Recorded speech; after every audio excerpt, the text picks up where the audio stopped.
Hi, I am Blaine Breath, and this is Team Two's presentation on our book, How to Win Friends and Influence People by Dale Carnegie. The book was first published in 1936 with only about 5,000 copies. It quickly became an international bestseller. The version most people read today is the 1981 Revised Edition, which has updated examples and language while still keeping the original principles intact. Our team chose this book because of its advice on building relationships and influencing others. This information is just as relevant today as it was nearly half a century ago. Carnegie's insights go beyond business. They can also apply to leadership, friendships, family life, and even everyday interactions. The purpose of this book is simple, however very powerful. It teaches us the fine art of getting along with other people. Carnegie learned that while technical skills do matter, success is often dependent on how well you connect with others. The book is written for leaders, professionals, and pretty much anyone who just wants to build stronger connections with humans. It's organized into four main parts: how to handle people without causing offense, ways to make people like you, techniques for winning people to your way of thinking, and leadership strategies for inspiring change. Each section is filled with real-life examples from business leaders to everyday situations, making the lessons easy to apply. A quick overview. We're going to start off with the desire to feel important, which is one of the main topics of the book. We'll move into how to make people like you, which is another main theme throughout the story. Yep.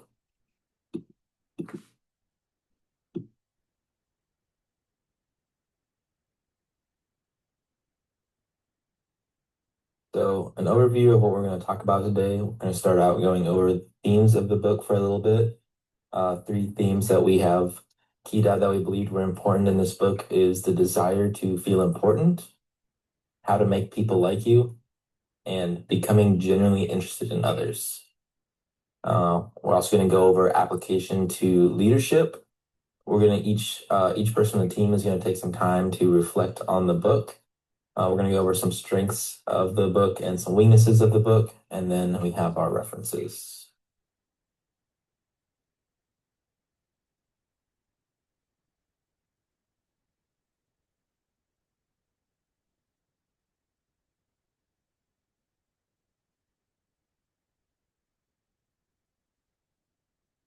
One of Dale Carnegie's core observations is that after our basic physical needs are met, one of the strongest motivators in human behavior is the desire to feel important. Carnegie calls this the deepest urge in human nature. He explains that this need shows up everywhere, in business, friendships, even family life. When people feel valued, they work harder, communicate better, and show more loyalty. And when they don't, they may become defensive, resentful, or disengaged. Carnegie shares stories from his classes and interviews where small acts of recognition had huge impact. An example of this, Charles Schwab, one of America's most successful business leaders at the time, said his greatest tool wasn't his knowledge of steel, but actually his ability to appreciate people. Schwab made it a habit to look for things people were doing right and praise them for it. Sincerely and specifically, this didn't just boost morale, it also made his employees feel like their contributions mattered, which in turn motivated them to work even harder. What's important here is sincerity. Carnegie warns against fake flattery. Most people can spot it immediately, and this may end up having the opposite effect. Real appreciation means genuinely noticing something a person does well and acknowledging them in a way that connects to them personally. For example, instead of a generic "good job," a leader might actually say something more like, "I really appreciate the way you handled that customer complaint. Your patience kept the situation from escalating, and that reflects well on our whole team." That level of detail tells someone that their work has been truly seen, understood, and even appreciated. Carnegie also connects this principle to the idea of motivating others without giving direct orders. If the people feel that their input and role are valued, they are more likely to take ownership of their work. This leads to better problem solving, stronger teamwork, and a more positive environment. We can see this in leadership beyond businesses too. Think about teachers who make their students feel important by encouraging their potential, or military leaders who recognize every effort of every individual, no matter their rank. I've personally experienced that when a leader takes the time to acknowledge my work in a more meaningful way, that I'm far more motivated to give my best effort. It's not just about recognition, it's about being seen as a valuable part of something bigger. So, how do leaders apply this in practice? Carnegie suggests number one, look for strengths in others and point them out. Two, tie recognition to specific actions and results. Three, show genuine curiosity about other people's ideas, goals, and challenges. By doing this, leaders meet that universal human need for importance, and in turn, they build loyalty, trust, and influence. As Carnegie puts it, when you help others feel important sincerely, you're not just winning friends, you're building a foundation for lasting leadership.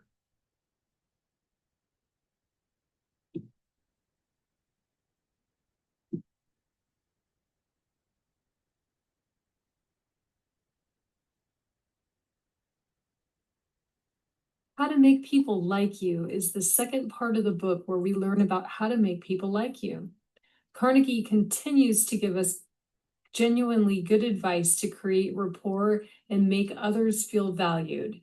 His advice includes become genuinely interested in other people, smile, remember and use people's names, become a good listener, and talk in terms of the other person's interests. All simply stated and easy to follow advice. The leadership principles this book touches on is servant leadership and emotional intelligence.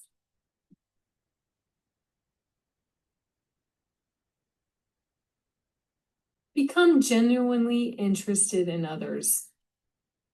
Like the friendly, drooly face that greets you every day and loves you without judgment, people want to feel like they are interesting and that others care about how they are feeling. A dog makes his living by giving you nothing but love, and that is Carnegie's first point in this chapter. When you place your focus on becoming interested in others, you make more friends than when you try to get others to care about you.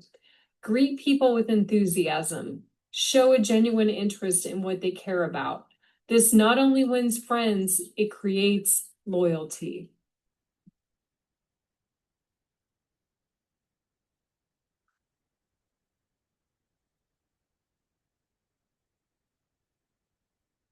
Smile. In this chapter, Carnegie talks about how important it is to smile at people. He tells a story about Charles Schwab and how he would warm up the room and ease people's fears while building trust and lower their defenses just by smiling. This shows how something as simple as a sincere smile can become a strategic leadership tool, creating an atmosphere where people feel respected, appreciated, and willing to go the extra mile. Remember to smile.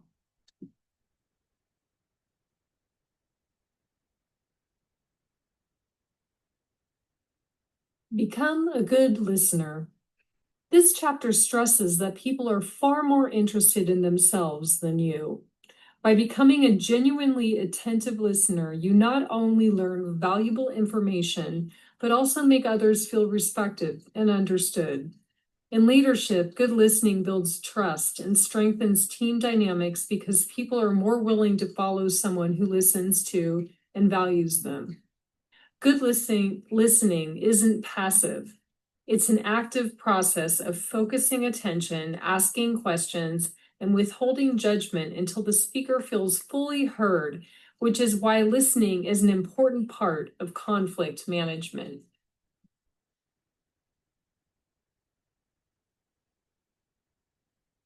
Remember that a person's name is, to that person, the sweetest sound in any language.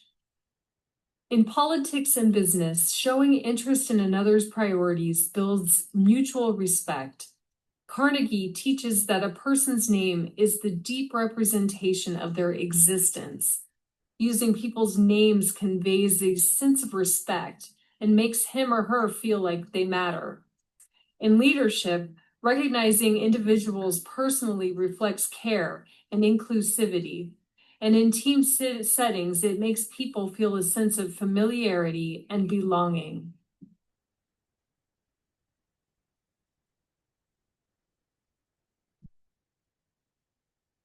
Talk in terms of the other person's interests. This chapter is simple but powerful. People are most engaged when discussing things they care about. If you want to connect or inspire, frame conversations about their passions or concerns, not just about what interests you. This can build relationships faster and makes your message more persuasive and creates goodwill. This chapter tells of how Teddy Roosevelt would study up on people coming to the White House so that he could have intelligent conversations with them about what they did and what they were interested in. This gained their trust and made him likable. In politics and in business, this kind of networking builds mutual trust. Leaders can use these goals by linking them to personal motivations.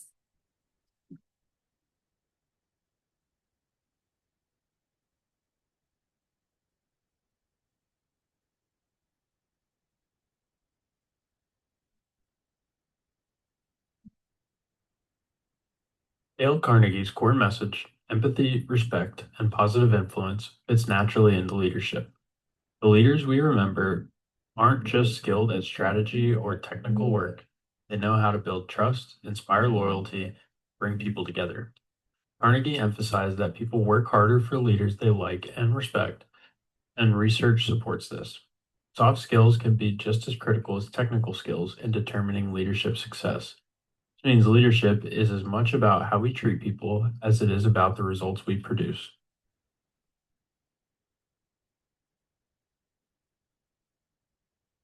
Let's look at some real ways these principles show up in leadership. First, showing genuine interest. Something as simple as remembering an employee's child's name or hobby can make them feel valued, which boosts morale and retention. Second, giving honest appreciation. Publicly recognizing someone's contribution at a meeting or in an email helps people feel seen and motivated. Third, encouraging others to talk. By really listening in meetings and making space for every voice, leaders can spark innovation and uncover solutions they might not have thought of themselves. A great modern example is Satya Nadella at Microsoft, whose emphasis on empathy and a growth mindset has transformed Microsoft's culture and performance.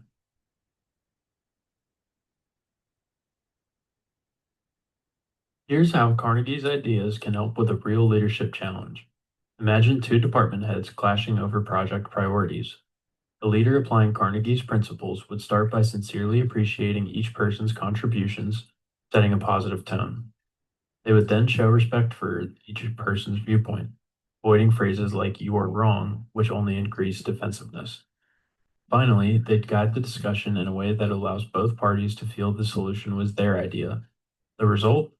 The conflict is resolved without damaging relationships or morale.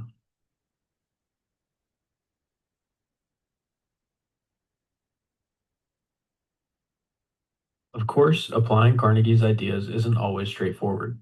If a leader isn't truly sincere, people will sense it and may see them as manipulative. Some workplace cultures value bluntness and speed over diplomacy, which can make these softer approaches feel slow. Cultural differences also play a role. What comes across as warmth in one culture might seem overly familiar in another. And while relationship building is important, focusing on it too much can delay the tough decisions that leaders sometimes have to make quickly.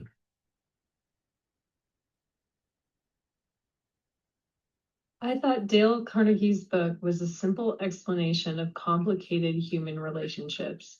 He has a wonderful way of storytelling that leads you from one story to another, all while maintaining the importance of treating your fellow man the way you want to be treated. I love the timeless innocence of his advice and the way it focused on connecting with people through humor or shared experiences. I would definitely recommend this book to people who would like a more rhetorical approach to business philosophy and motivation. Carnegie's stories remind us that empathy and compassion are at the heart of building and maintaining relationships.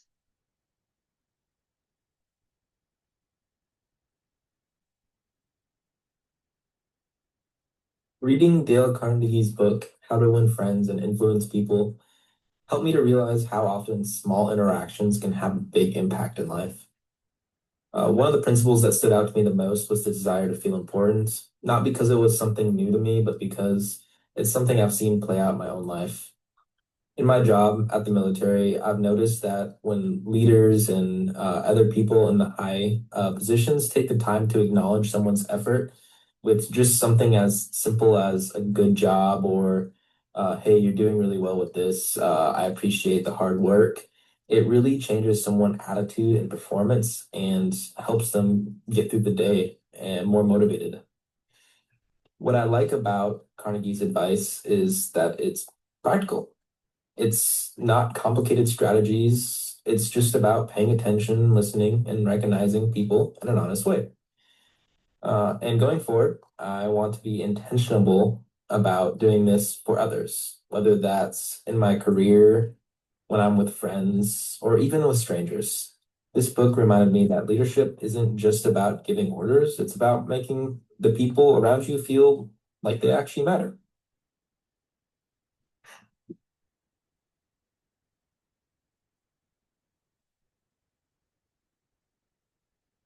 Hello. So, one part from the book that we read that stuck with me was the idea of not criticizing or complaining. In the book, Carnegie basically says that calling people out or pointing the fingers doesn't really help. It just makes them shut down or get defensive and doesn't really solve anything. And honestly, that hit home. I've definitely been guilty of jumping straight to what went wrong, especially in a stressful situation. Um, but this actually made me think about how often do I stop to give feedback or advice in a way that's helpful and not just out of frustration. Um, this situation has arisen in my life a lot during sports. Um, I've been guilty of it. Coaches that I've dealt with have been guilty of it. And most of the time in stressful situations, coaches or whoever's in the leading role, such as captains as well, they just point fingers, they break down, they don't know how to handle the situation or their team. So they just, either shut down or blame others. So, um, when it comes to leadership, I think this one is huge. It's easy to think that being a leader means being direct and tough. I always thought that, but I'm starting to see that it's more about how you handle people, keeping things calm, supportive, and focus on solutions instead of just blaming. Reading this definitely changed how I look at leadership. It reminded me that people don't grow from being criticized, they grow from feeling safe, heard, and respected. That's the kind of leader I want to be. And that's something that I'm going to work on day by day as time goes on. So not criticizing and complaining really stuck with me and made me think about how to handle situations going forward.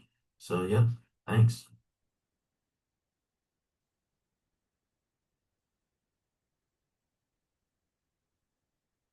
For me, the biggest insight was the power of genuine appreciation. I realized I sometimes skip over acknowledgement in my own leadership roles, focusing more on the task at hand. Carnegie's point that sincere praise can inspire people more than criticism really stuck out to me. I've started intentionally recognizing contributions in my current work, and I've already noticed an improvement in morale among coworkers and people that I supervise.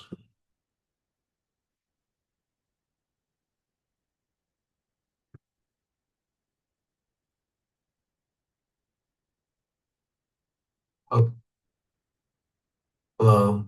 So let's dive into the strengths and weaknesses of the book, How to Win Friends and Influence People.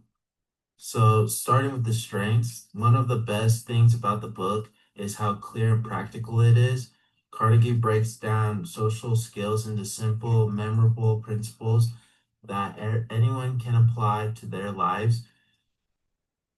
Whether it's remembering names, showing genuine interest in others, or giving sincere praise, these ideas are easy to grasp and powerful in everyday life. The book is also filled with engaging stories and examples that help bring the lessons to life. These real world anecdotes make the advice feel more relatable and less like a textbook. And plus the focus on empathy and kindness in communication is timeless. Building connections through respect and understanding is always relevant. Now, some of the weaknesses of the book. Um, so even though Carnegie revised the book to keep it fresh, one critiqued, and I believe that was in like 1980s. So the book first got published in the 1930s, 40s, and I think got revised in the 1980s. I'm not sure, but the principles, um, to where I was going is that even though he revised the book, one critique is that the book can sometimes feel over simplified, especially regarding human behavior. The principles are straightforward, which is great for accessibility, but people and relationships are often more complex and complicated than the tips suggest. And for example, the book encourages avoiding criticism and always being positive, but in real life, there are situations where honest and direct feedback is necessary, especially in leadership roles. Um, and another point is that the book's advice is mostly focused on Western cultural norms around communication and relationships in today's globalized world. Different cultures and have different ideas about respect, authority, and social interactions. Some of Carnegie's suggestions might not translate perfectly across all cultures or contexts. So that's just my little take on the book for the strengths and weaknesses. So thank you. Have a good day.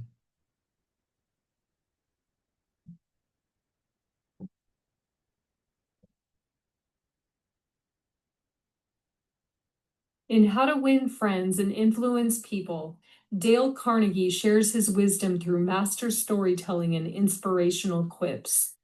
From "If you want to gather honey, don't kick over the beehive," to "Give a dog a good name." His parabolic style clearly shows us that understanding others better is also a step towards understanding oneself.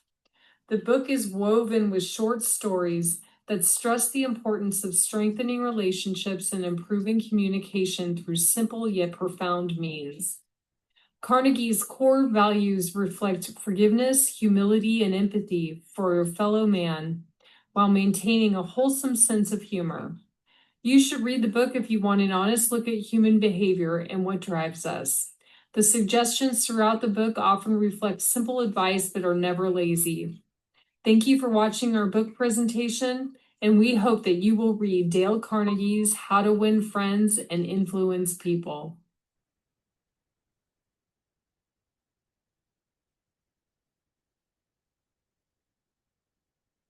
Hello.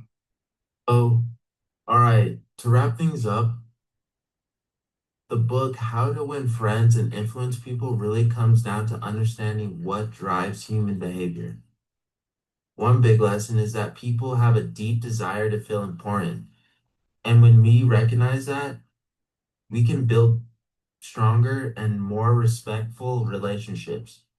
The book also teaches us how to make people like us, not through tricks and charms, but by being genuinely interested in others, listening, asking questions, and making people feel seen and heard.